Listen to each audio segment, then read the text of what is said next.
Hey YouTube, Mike Romeo here from Popular Life Games here bringing you a top 32 deck profile from YCS Niagara Falls, Canada. What's your name? What you play, buddy? My name is Phil, and I played Subterror Guru. Okay, Guru Control. Spicy. All right, go ahead and start when you're ready. Alright, so we started with 3 Subterror Guru,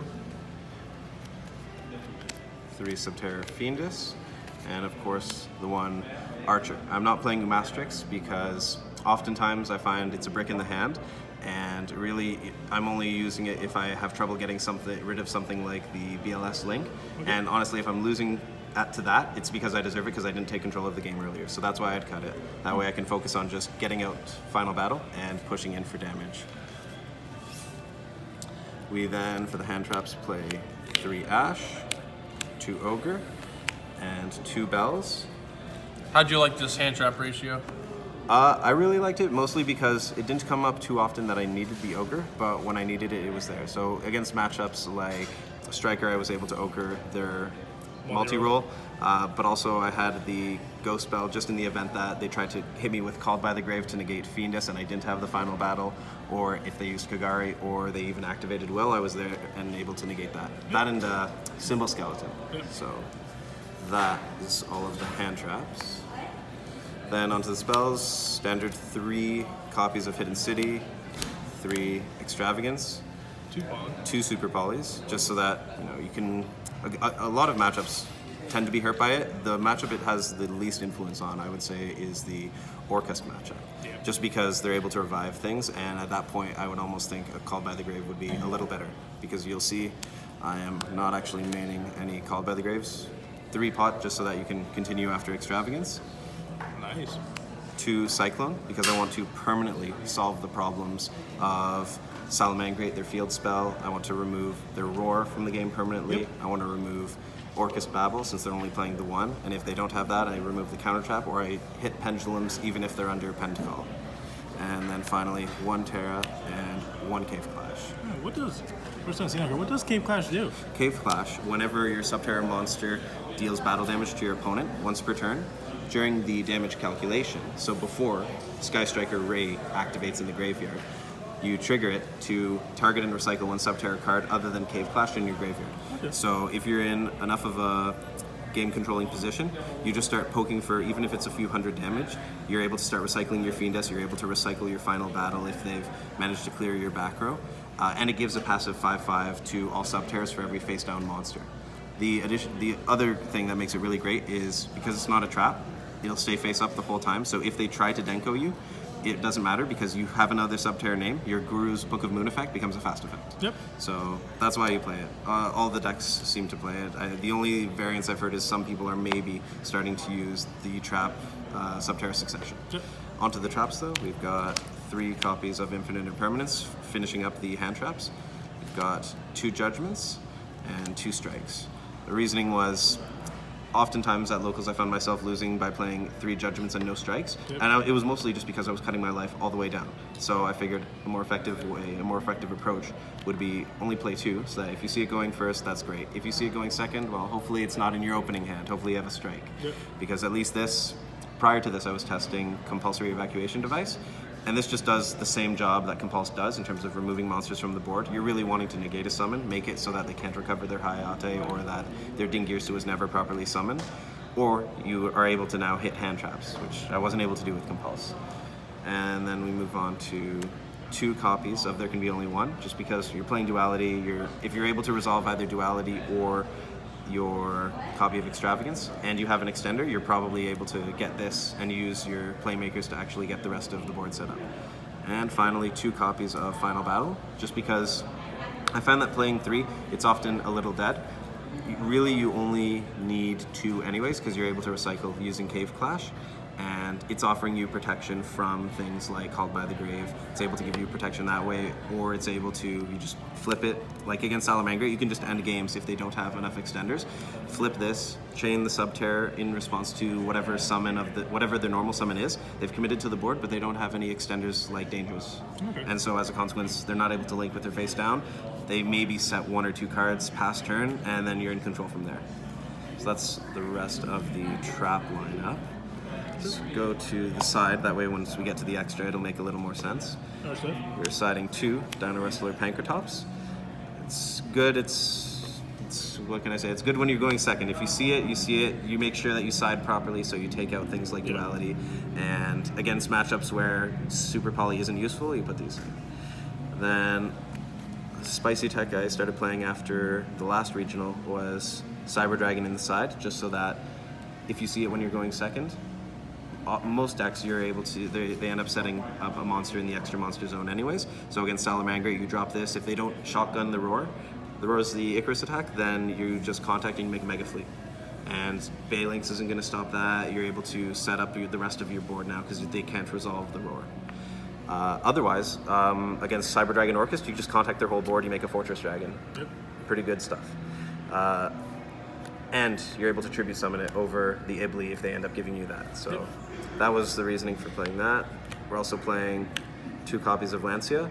It's just because I'm playing a lot of, bumping up other cards in the side to 3.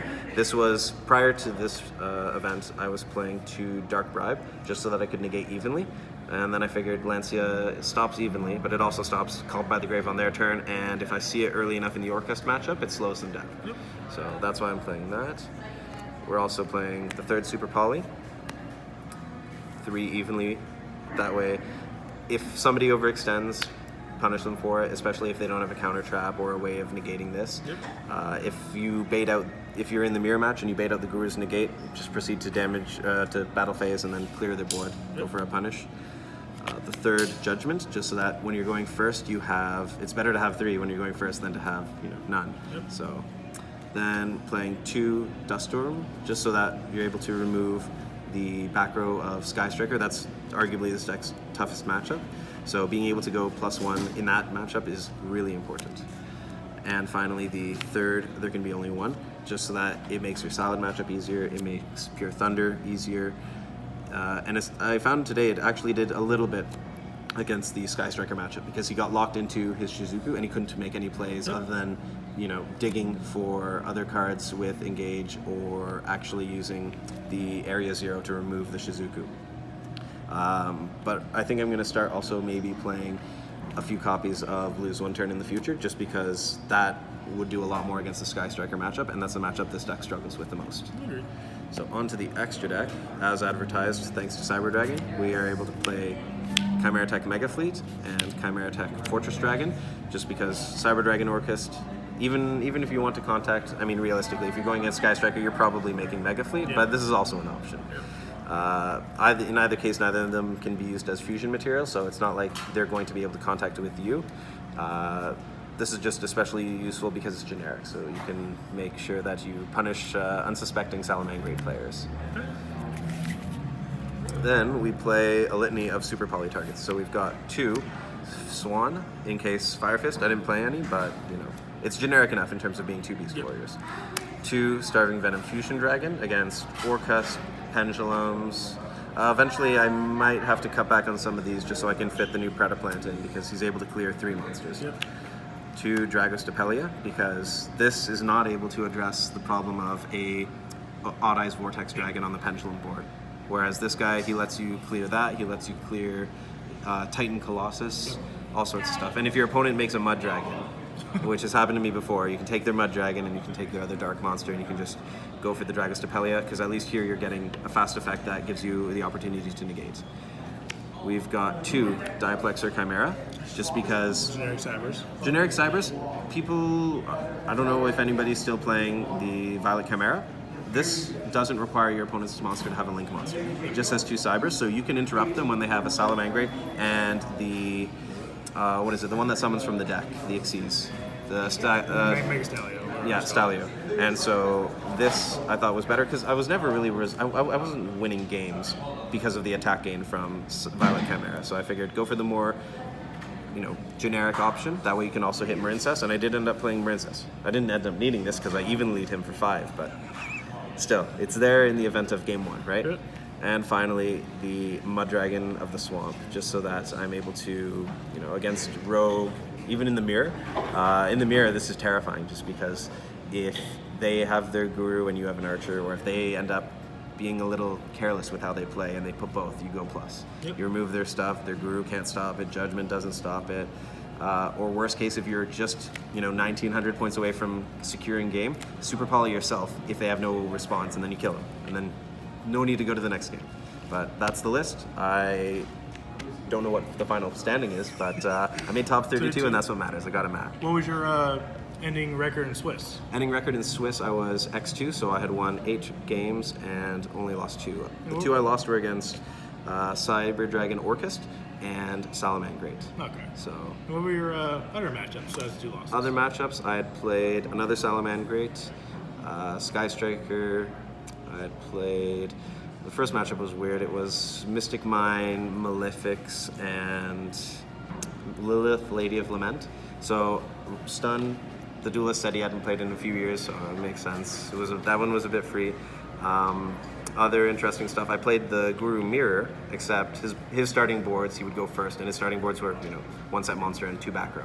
Turns out he was basically winning his games because that back row was going to be lose 1 turn. Yeah. And so I guess that's how he made it to X2 all the way up to round 9. Gotcha. But that was most of the matchups I remember, at least. Okay, that's fine. Any shout-outs you want to give out? Dolly's Toys and Games West in Mississauga. Great location. Great owner. All right. Thank you very much for the deck profile. Congratulations on top 32. Thank you. All right. This is Mike from Power Play of Games, signing out from Niagara Falls, Canada. Remember, Pi for life.